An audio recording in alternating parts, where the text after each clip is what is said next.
This is Black Truths, White Truths. Yes. I'm Razor. Oh, he wants to look at that mic. Okay, yeah, episode 10. I'm Giles. You Giles. I'm Razor. How is it? Black Truths, White Lies, White Lies, Black Truths. How we doing today? God, Sham God. Yep, all of it. Oh, Harlem's finest. Yep. We're up here at Rucker Park, live and direct. Okay. Now I'm feeling at home now. I just had to position I had to adjust my You gotta seat. get your stance right. Last week's show with my man Corbin Hargraves was an excellent show talking about the disparities in insurance and the wealth gap and how black families and white families pretty much pass on that information to wealth. Mm-hmm. You know, it was really good. Like Corbin we've had him over on, in my humble opinion, for the entire summer. We did a series, and in that series, he's taught me so much that I didn't know in my family. Like when it came to dealing with like straight cash or being able to hustle up a dollar, numbers, hard working, all that type of stuff. But when you start talking about, like you say, somebody gifting you $100,000 to go buy your first house, or somebody dying and y'all separating 300,000, but like that's never a conversation that I ever had. Yeah, no, that was I think really interesting the way Corbin like links the practical part of the financial services world, like literally products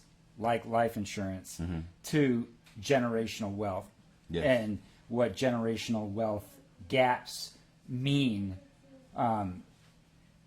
with respect to race. Yeah, You know, and it's we need people in the black community that are like translators like that. I have another friend named Sarad Davenport who is the same way. Like he'll take the information that's given from pretty much the white world, translate it over to people like myself, and then it makes perfect sense. It has a lot to do with the definitions of the words that are used as opposed to the information, because making money is making money. It's just the fact that a lot I thought Sarad was my friend. No, Sarad don't like you. Well, Charlottesville Inclusive Media Project. He likes you there. He likes the Charlottesville Inclusive Media Project. He likes to keep you, keep you level, and make sure you don't go across the line or whatever. I know he's looking at the show.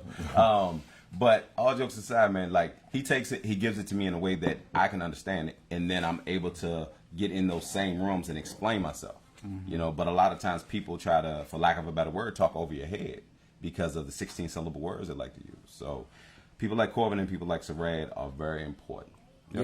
Yeah. Also, we learned a lot about Danville, Virginia.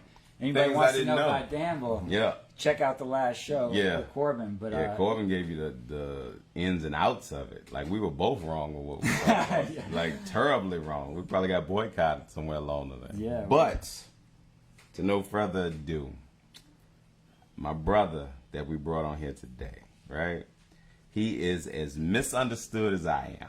You know what I'm saying? He gonna come on here to be professional and whatnot, and I'm not gonna let him do it. It ain't gonna happen. You know what I'm saying? I'm about to take it. I guarantee he got warm water with lemon slices, perfectly cut. They was probably grown this morning. You know what I'm saying? Like that's my man. But Ty Cooper, What's up, man? Thanks for having me. yeah, no. Thanks appreciate for it. being here, man. You are the first person that does, and we'll tell everybody what you do. We will. But you are the first person that I actually met that I can have conversations with that do what you do. There's certain professions that I always considered, and I shouldn't say this as no disrespect to like Spike Lee or John Singleton, but like food critics, even though black people could cook, I always looked at food critics as like a white job, When it came to what Ty has been able to do in his career, on paper, same thing I said about James Watson. He looks white. So when you meet Ty, and Ty's able to show you the quality of work that he does and explain himself and still stay true to who he is, that's rare in this area in Charlottesville. And he has the utmost respect for me. Yeah.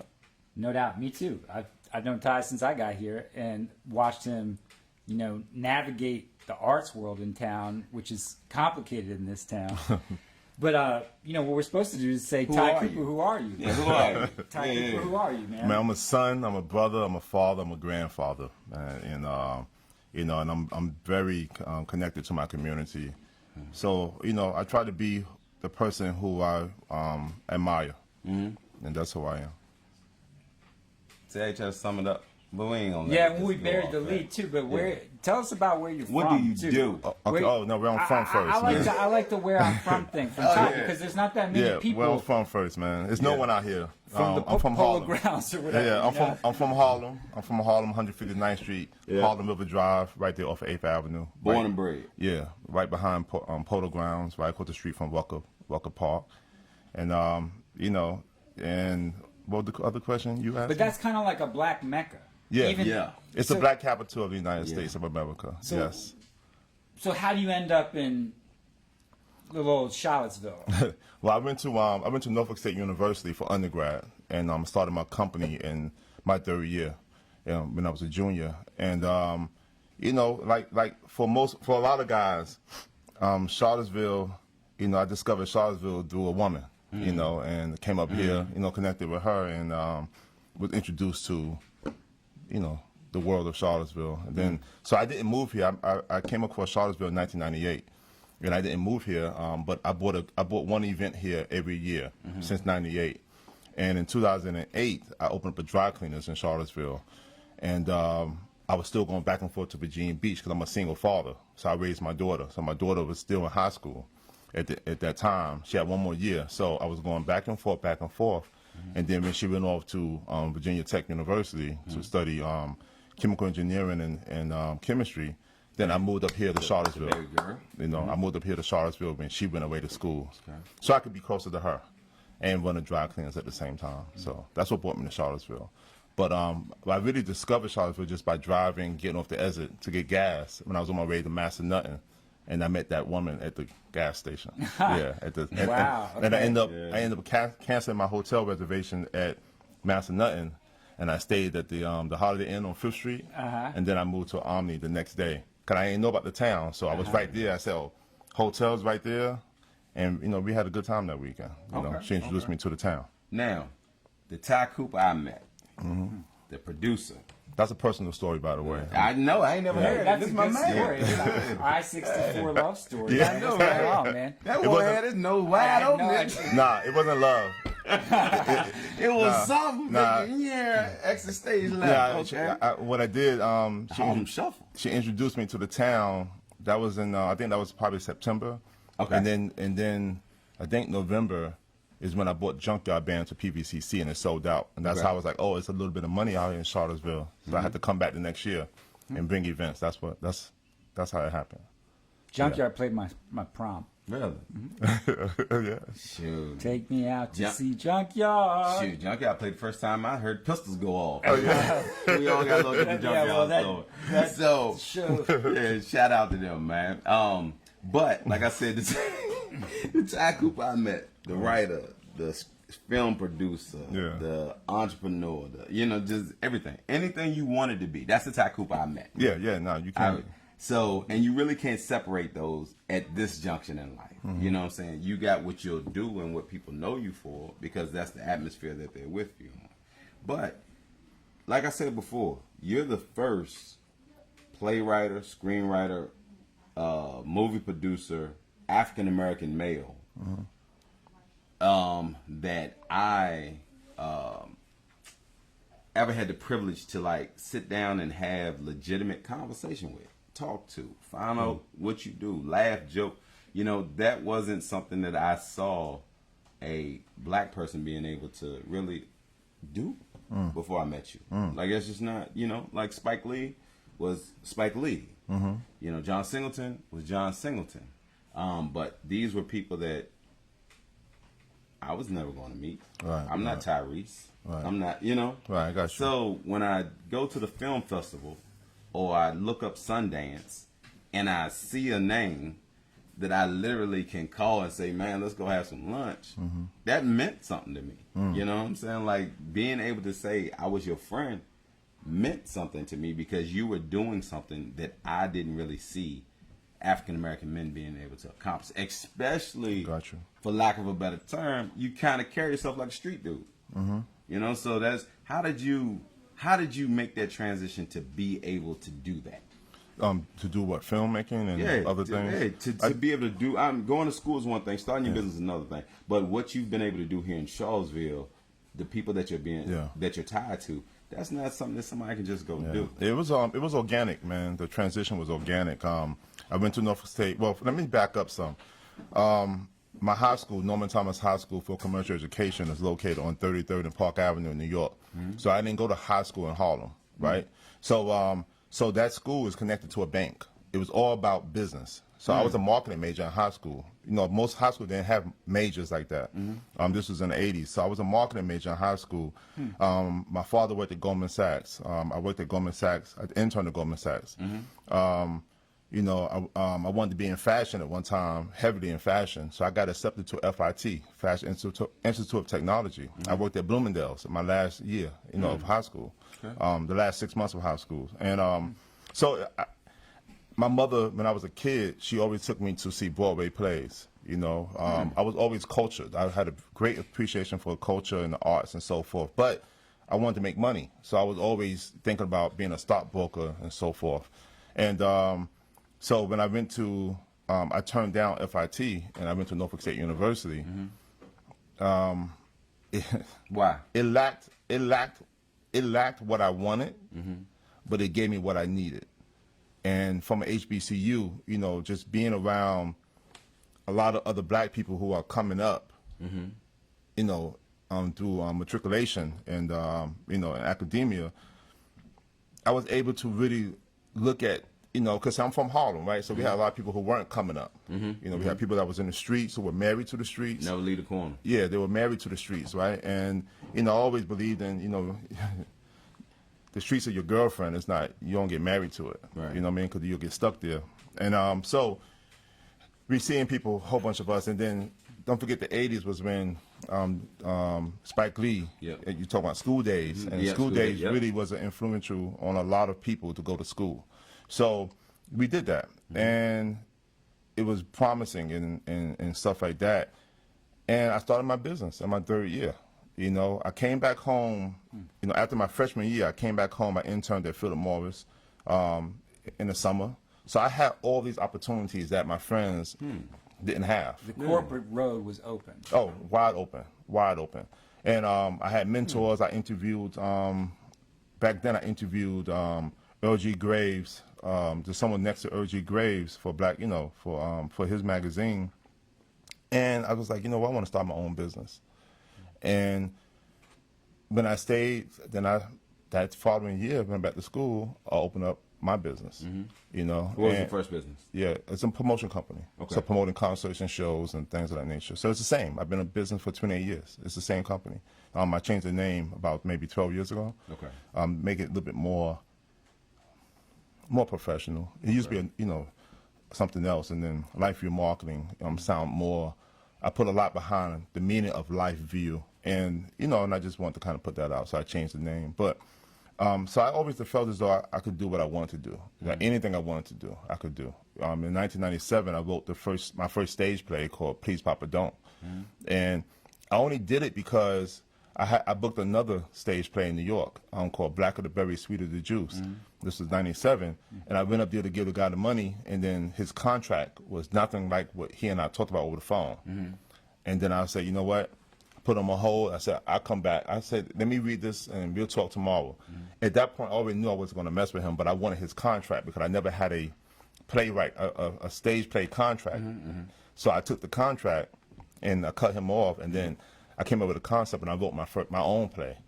And I put it on stage. We had over 1,000 people in attendance the first night, and it was successful. So I always felt as though I could just do what I want to do because my mother and father always encouraged me that I could. You said something about Harlem and the streets, but I just keep coming back to the significance of where you are actually from and its role in Harlem, in the Black Renaissance, in street culture, hip hop, basketball, fashion, right? I mean, it was that's the place where, at least on the East Coast, Black culture emanated out from.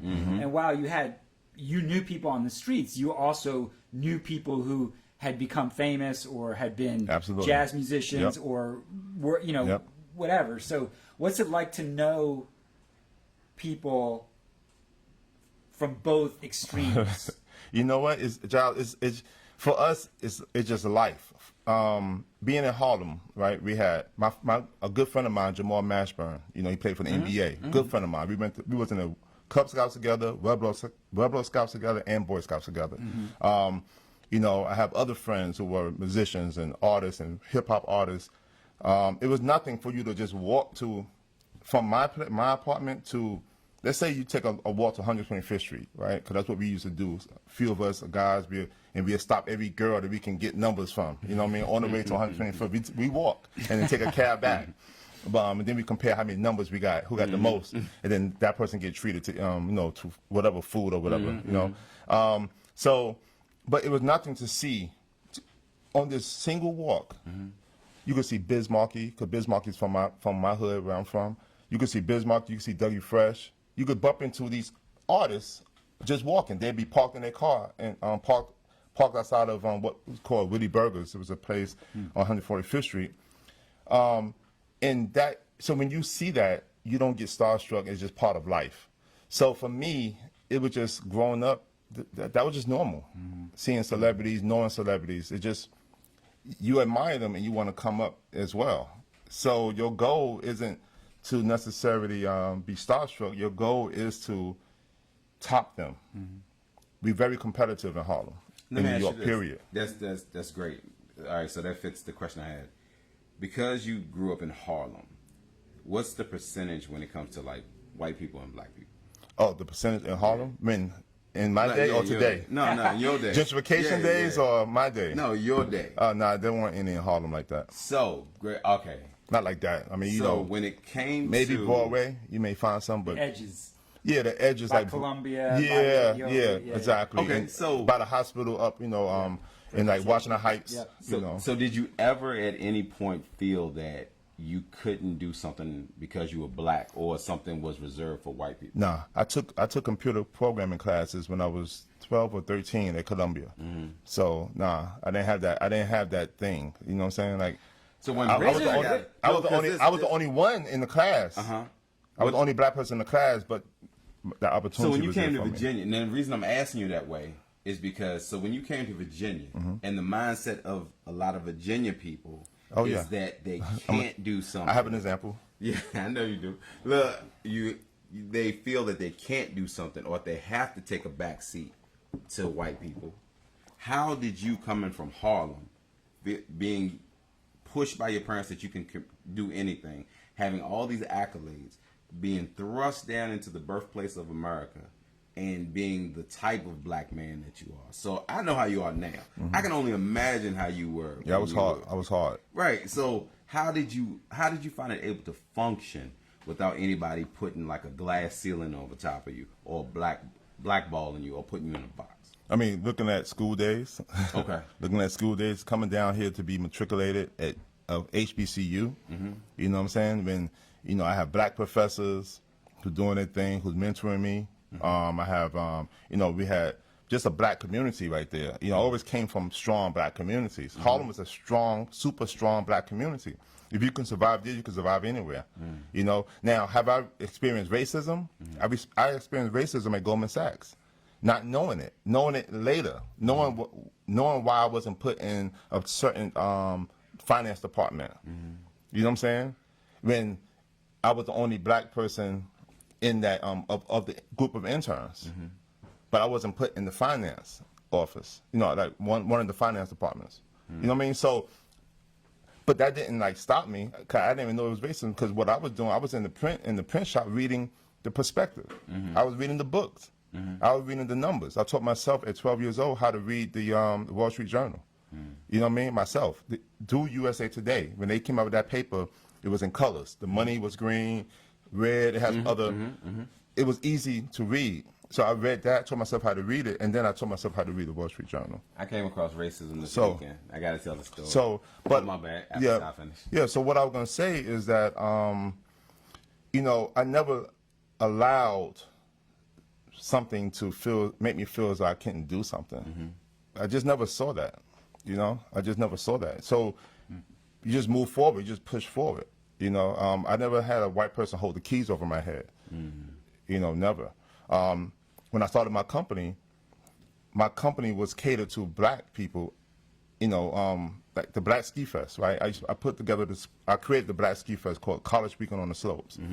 So when I'm promoting the event at Norfolk State University Homecoming Concert. So I have a table in the lobby, and I'm giving out tickets. We're doing free raffles and all this. One of the guys, God bless the dead, one of the Buddha brothers in radio station in Norfolk. He was reading the announcement about the ski trip. He was like, I didn't know black people ski. So of course I'm heated because there's thousands of people, and you kind of killing my event right now. Yeah. So but that was a prime example of someone saying that black people don't do something. The mindset, yep. Right? I'm from New York. Black people go to Poconos all the time. It's drug dealers. Go to the Poconos, and the girls follow the drug dealers. That's just how life is in the urban community. They follow the money.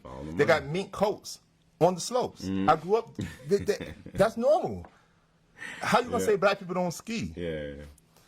But I made a lot of money from people living in that space because I was the first person to bring this Black Ski Fest to the black universities. So then I grew that. Where did you guys ski? Massanutten. Okay. That's why I was going to Massanutten to set up stuff that time. Okay.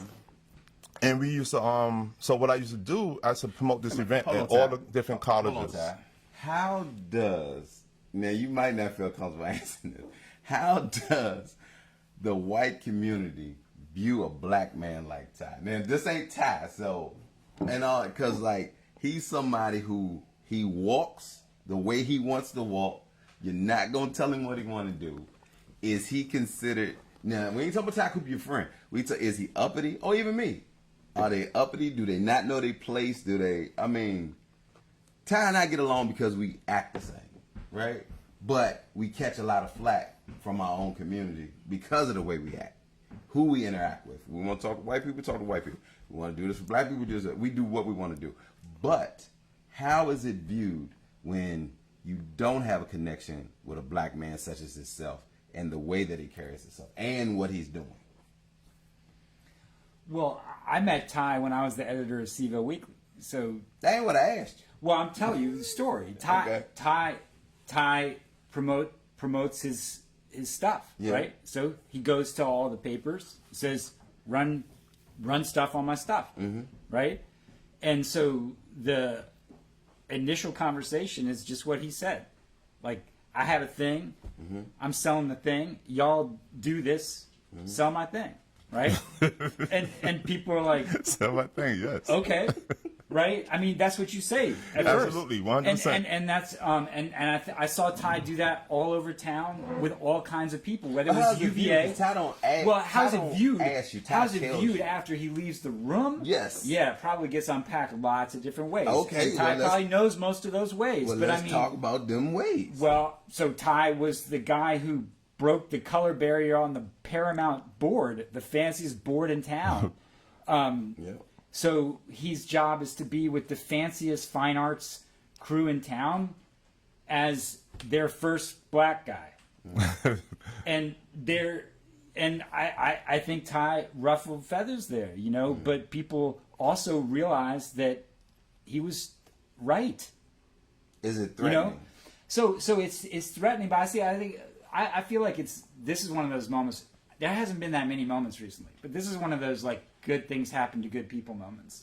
Ty's been doing the same thing in this town for 20 years, the same way as himself. And, you look at UVA Arts getting $50 million for a performing arts center. Ty's friends with Jody Kilbasu, who runs the film festival here. You look at, the news business completely changing. Ty's digital brands work. Ty's making movies.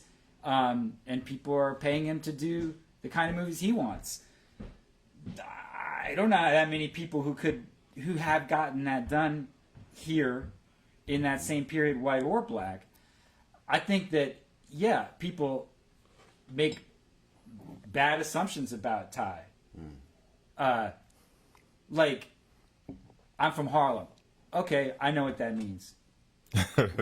No, you don't.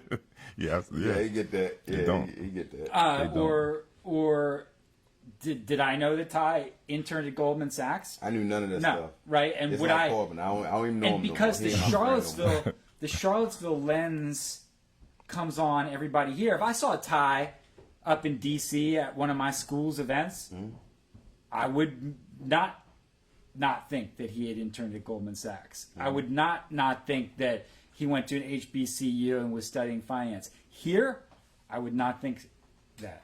And that's what the messed up thing about being a white person in Charlottesville is, that we take those goggles on and we put them on. And nobody tells us to do that. How do black people view you? It depends on who it is. If you're a go-getter, The ones from Charlottesville. There's a few go-getters in Charlottesville. So if you're a go-getter, then you're going to see me as you're going to see me as someone who you want to not emulate necessarily, but adopt that drive. You're going to want to adopt that drive. I have drive. I've had it since a kid.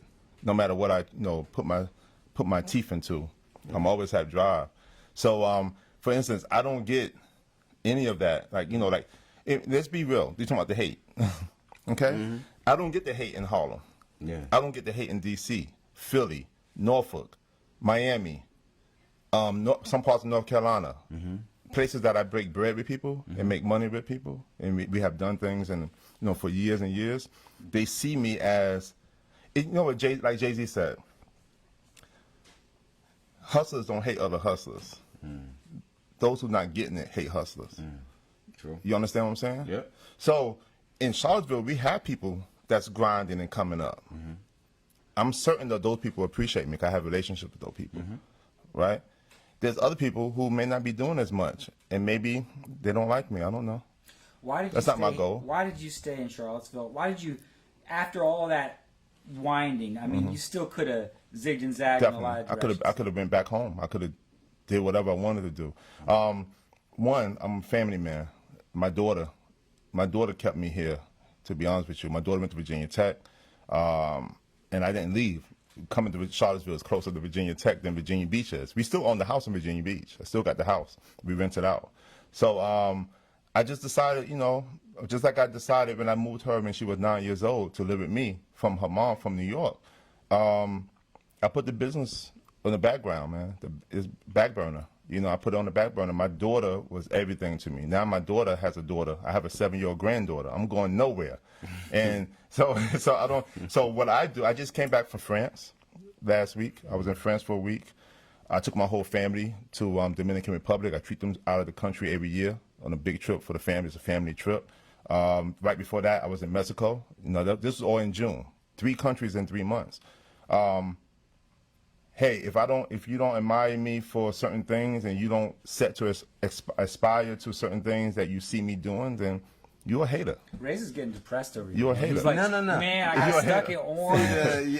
I haven't been to France. And I'm cool with haters though, because the haters are good because they keep my name in their mouth. I heard people pillow talk. Yeah. And I've heard people, their girlfriends have come to me to tell me what their boyfriends are saying or their husbands are saying. That was funny. That was funny post. Yeah, but that was real posts. I know. That was put the DMX joke on there. So for me, I just do what I do. I don't think about anyone else. Yeah. So I don't care if someone don't like me. I don't care. I honestly don't care. Now let me ask you. Hold on, this. one thing, Okay.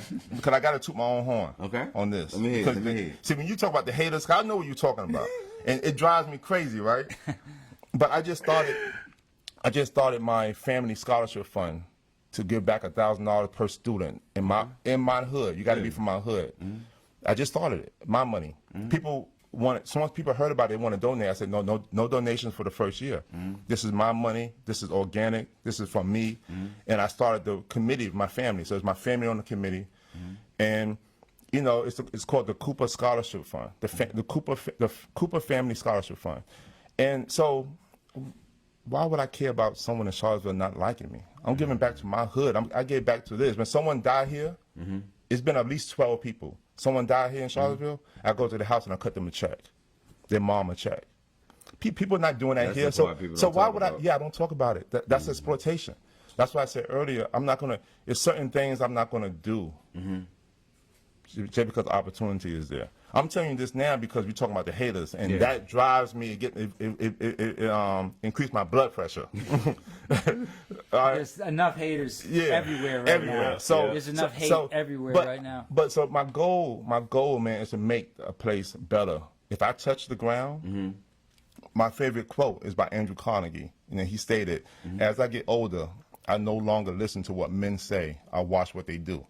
So I'm not here listening. I don't have time to listen to some people talking or not liking me. I'm gonna be here without you.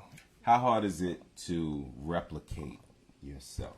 Because that's where I'm. I've been trying to do that. I've been trying to create a clone, man. Because we talked about that, but we talked about it on one of the past shows, to where you called it ushering in the next person to take over to where you go. In the black community, all of us have different paths, so to speak. But from my background, me knowing that if I really want to call myself a boss, then I can make somebody else a boss. You know what I'm saying? Because I'm not going to be strong all the time. I need to have somebody around me that can see things that I've forgotten. Because as you get older, you don't view the world in the same way. Like, just like Ty said, look, I can go here, I can go do everything. Willow came along, took care of all that. He's planted, he's grounded. So what he's looking at is what makes her life better, period. So then, without knowing it, the fiery darts can come on him as long as she's protected. He don't care about nothing else. So for us in the black community, the hardest thing that I'm finding is to duplicate myself to be able to continue the mission, so that maybe I want to step to the side and take it easy, but it still has to keep going. And that's the more difficult part, because I've found that things that I've done that helped me get ahead, people have put roadblocks in so the next person can't exactly just walk through. So I was wondering for you, because I'm just, I got 5 businesses, but you're a film producer. You go to Sundance. You got your name in places where you had to be accepted in. You couldn't exactly just buy your way in. So how can you possibly see the road by which you've traveled to bring on the next tycoon? I mean, if I'll say this, man, I try to lead by example, right? So I don't have anyone that I'm necessarily mentoring to create that, but I lead by example. My stuff is out there. How I move is out there. I'm very publicly, I push stuff on Facebook. I talk about some personal things. Most things are marketing stuff, but I talk about, myself. I bring how I move into the public eye. You know what I mean? So it's up to someone to see that and feel like, oh, yeah, that's motivating, right? Because I do feel as though you inspired. Inspiration comes from within. I believe motivation comes from external factors, and people don't believe that, because people always say, oh, you inspire me. I'm like, all right, cool. I think I motivate you more than I inspire you, but cool, I understand what you're saying. How religious are you? I'm very religious. And when I say religious, I'm very spiritual. I was born in Christianity. I served as an usher in church. My mother. My brother was on the choir. And I fast. I pray. What was the name of the church? Yeah, Bethany Baptist Church. Yeah. And that's on 152nd Street and 153rd Street and 8th Avenue. How important is, like, we're talking about this business and things that we do, because I know a lot of us, we know that we didn't get here without the help of God, right? How important is spiritual, being religious, whatever words you choose to use, in the white community when it comes to business?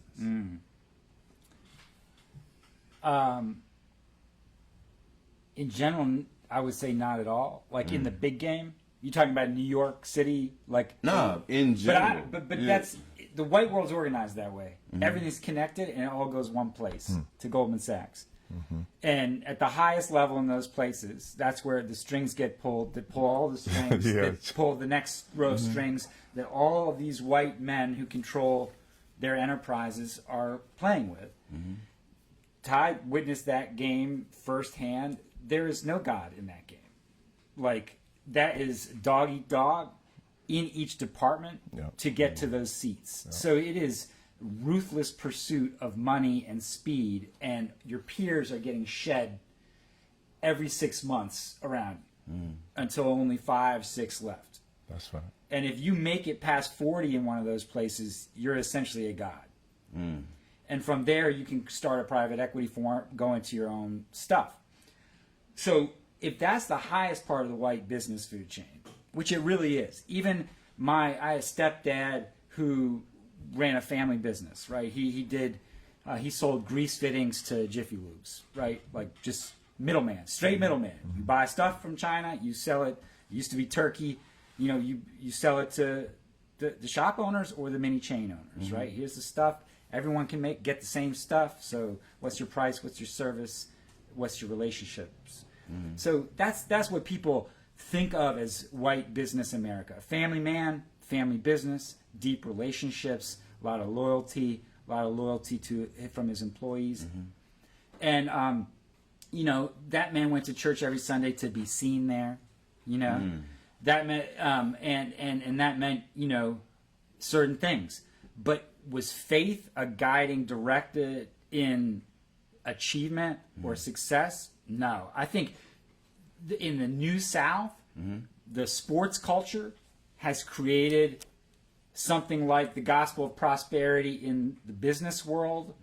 And it allows fellowship of Christian athletes, and there's a lot of people who have relationships that go in lots of different ways there that lead to big money, and that is certainly a faith-based business world where you have to communicate your values in order to earn the trust and respect of the business and run it that way. But you know what, man? Every time you look under the hood of those things, so how can black business and white business kind of coincide when one is very heavily faith-based and one is just faith-seen? So I had a question and an interesting thing But just is in that terms of true? like moments. That's what I'm trying to find out, because this is nothing I would have ever thought about beforehand until he said that. Like, it just. But so Ty runs, his whole objective from the start was to run his own world, right? Like Was that's it? what I heard you say, Was it? Okay. and you do. Now, Well, my clients run my world, but yeah, but I you co-run could, it with you them. could Hopefully, you could grow that Yeah. bigger and bring more people on. yeah, But that would change, yeah, everything. yeah. So you're choosing freedom and autonomy over. Me too. So, but Yeah. for me, when I think about how do we make a world and put people on, whether it's a nonprofit like Charlottesville Tomorrow or your businesses or Ty's businesses, the simplest way is to grow it up and to bring people in, right? And then to step out and create more spaces for people. But these days, post-coronavirus, post the last 2 years, post-racial reckoning, looking at our political landscape and our social landscape, do you want to do that? Or do you just want, I think a lot of people want what he has right now. Yeah. My own place. This is the thing, though. It's tough. You have to really be on it because, for instance, let's say I started my company as a promoter, right? Promoting concerts and shows. I didn't take on clients the way I have now, marketing clients, where I'm creating their branding solutions. I didn't do that. I didn't start doing that until probably about maybe 12 years ago or so. So before that, it was all promotion. And I was I have DVDs out, the street ball games. I did the tour for years with the top street ballers. I did the tour, and then I recorded some of it, so I put out the DVDs. And so, Have you seen God Sham God play in person? yeah, of course. Yeah. Growing up? Yeah. At Rucker? Yeah. So Steve Francis too, before he went out. So as far as I was doing that for a while, right? And then, but imagine if I was still a full-time just promoter, and then COVID hit. My God, I can't even think about it. Could I have thought about it? Yeah. And so for me, I'm happy that I was always wanting to innovate. Yeah. And Evolve. I got the comedy show, the United Nations of Comedy, which I created. You got one coming up, right? 2002. Yeah, I had that at the Paramount in November 6th. You know what I mean? So I'm still doing some of the events, but that's not my main business. I do that. To be honest with you, I bring that event here to Charlottesville to continue to enhance the cultural landscape because I cannot allow I'm not gonna say the name. I cannot allow one entity to be the promoter that puts their stuff on the stages here in Charlottesville. Yeah. So, because the United Nations is a diversity effort, it was created to promote diversity through laughter. That's why it's the United Nations of Comedy. The step and dance competition that I bring to the Paramount every year, I'm not bringing that this year because of COVID. But even that event is to put different people on that stage, Asian groups, Black, Latino, white, you know what I'm saying? And introduce that culture to others. So for me, it's all about the culture, but I just can't imagine if I was just doing that before COVID hit. I would have been devastated financially. Has White Charlottesville changed since you arrived? Nah, it hasn't changed. Good question. They've been pretty good supporters of mine. They actually the primary supporter of certain events. And they're the primary supporter of my dry cleaning. I still own the dry cleaning service. And they're the primary supporter of my marketing company. I don't have a lot of Black clients. Some say I charge too much. Then there's others for you. Maybe I'm not the one for you. You know what I mean? But I do give discounts. So Bear from Pearl Island's a client. You know. You gave the Charlottesville Inclusive Media Project a Yes, discount. exactly. Yeah. Nikisha is a client from Warrior to East. Yep, that's you know, right. I have other clients. You know, Big Brother, Big Sisters. You know, the client. I have tons and tons of clients. I do have Black clients, but they're not the majority because the sheer numbers. So when it comes down to white people, they have always supported me in this town. So have they changed? You know, no, they haven't changed. I think August 12th have allowed some conversations to happen, but also the dialogue on race, we had conversations before August 12th. So I don't know how long we're going to keep talking. Maybe talking is the answer. I don't know, but I'm more action oriented. I'm not a big talker.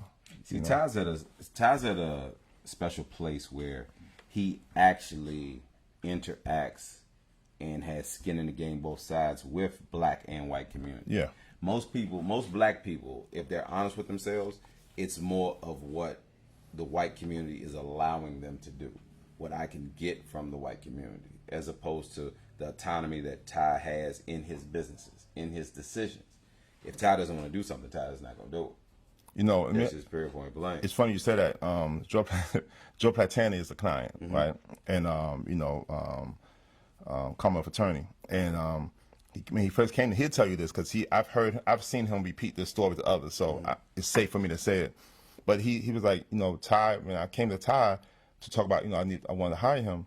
He was like, he said, Ty said, I don't know yet. Let me talk to you. Let me get to know you. And that's what it was. I didn't pick him up as a client just because he came to me with, you know, with a possible check. Like I do what I want to do. You know what I'm saying? I take on the clients. I'm not a public company. Like I'm not getting in trouble by saying, "Oh no, I don't want you as a client." I'm sorry. You know, it depends on how I feel. Yeah. I make money so many different ways that I don't make money just from that. It won't sustain my living. My watches cost too much. You also that. moved back. I like I that. see your big watch. I I see your watch. I see your watch. No, I'm just playing. That's Every just time he drink his lemonade, I look over it. that's a joke though. But that's a joke. But I'm just saying that I just do what I want to do, and I don't feel like, you know, tied up to, you know, having to make choices that I don't want to make. Who's easy to work with, men or women? It depends. On. I don't do weddings. I don't shoot weddings and stuff like that. I refuse to do that. I'm not doing that ever. Okay. Yeah. I don't know what it depends on. I have great clients, man. My clients, I love my clients, man. My clients, even the ones who, you know, ask me to change something. I change it to what they want, and then I end up having to change it back. Was that a shot on us? Was Yeah, that that a was shot on nah. us? Okay, got it. That was real. So, no, but I love my clients. So men and women, there's not a difference to eat, you know, as far as What being easy to business work for with. you? What's easier, men or women? Women. Yeah. I love women. It's mine I'm more service based, right? Okay. So when it comes to guys are easier to please because most of the time they spend money with who they respect. But the problem comes in is when women value you, the man of that woman can have a problem with you because no man wants to see his woman exalting another man. I've had that before. I learned that from That's a long time watching ago. Malcolm X. You know what I'm saying? With Louis Farrakhan talking about him. Where Louis Farrakhan said, you know, my wife loved Malcolm and I loved Malcolm. But I didn't like Malcolm when my wife loved Malcolm. You know what I'm saying? And that's a very real thing. And I deal with dudes differently. Like if he talks me up too much in the things I do to his family, then I'm careful to watch, especially if they have a son. Because women, when they really respect you, they want their children to emulate and see what you do. That can be a shot on a man's ego in the black community. I don't know about the white community, but in the black community, they'll holler, he ain't no better than me. You don't know that he don't tie his shoes right. You know what I'm saying? I mean, they'll find something to find fault. I'm telling him a lot. He giggling, but it's a true thing. So that's why I wanted to figure out where Ray's is going with this. Well, I was like, is this coming back? This Well, is yeah, coming I'm back trying to around. figure out, I know too. it is, but I can't. It is. I'm hanging on for the question. Unless there's a question, I need to pay attention. Well, it's one of those things, man, where it's like, okay, I'm trying to give the people that are listening here an avenue that they may be able to hear how they can promote themselves. Who is the disenfranchised person? Doesn't just mean a black person. There was a long time when women didn't have a voice.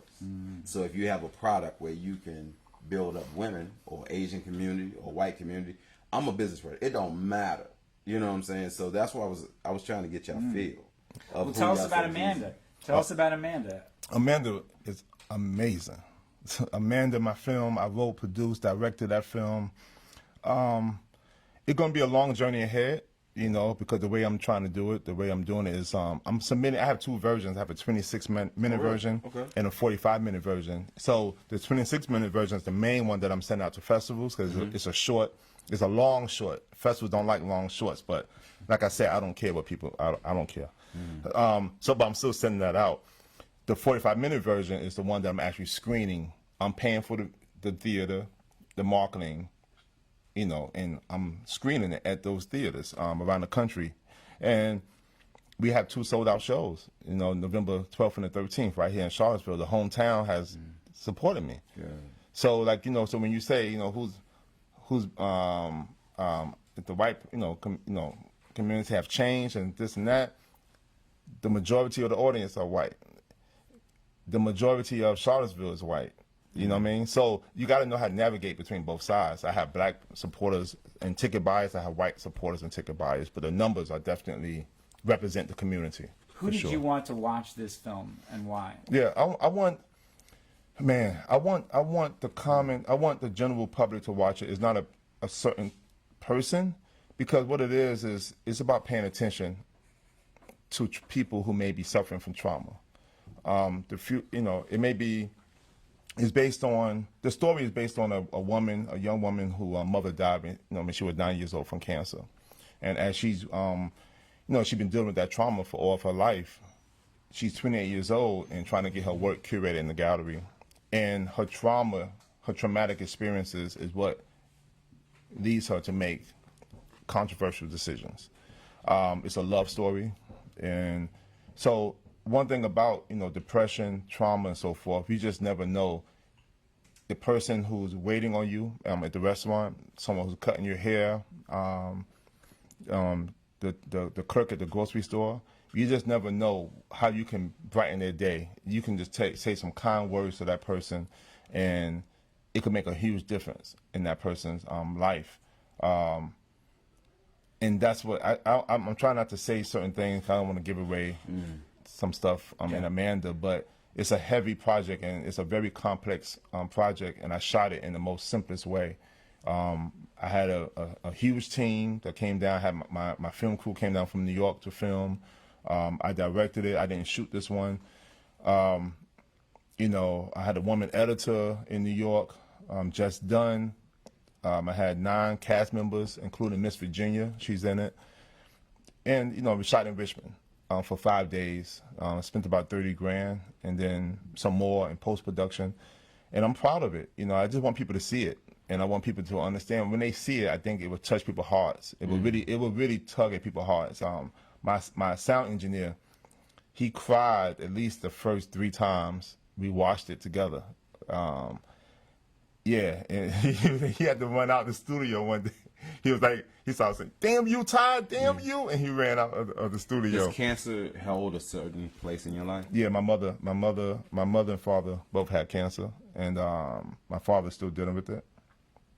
Yeah, my mom going through it now. So, like, I've been on 2 interviews with you now when you talk about it, and it's the way that you say the word cancer that lets me know you have a personal attachment to it. Yeah, my uncle. I have had uncles and aunts that died from cancer recently. Who doesn't have a connection to cancer? I mean, Yeah, it's relatable. And the story is really relatable.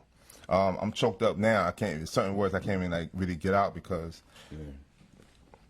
Like I said, it's the way you say cancer. I can feel it because I know how I feel about my mom. You know what I'm saying? So that's why I asked.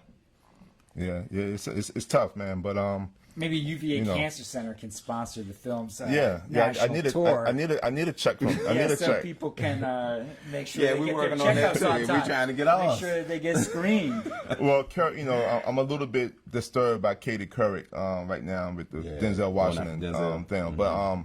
But you know, I could put that aside for a check. Maybe I need to call her. Get you some good points in. Yeah. But hopefully everyone see it. AmandaTheFilm.com. If y'all don't mind me shouting that out. No. Wrap it up. Yeah. AmandaTheFilm.com. And you know, if anyone wants to ever reach out to me, you know, I have I'm teaching a workshop, a filmmaking workshop at PVCC. This is I think the 4th year or the 5th year, and that's October 22nd.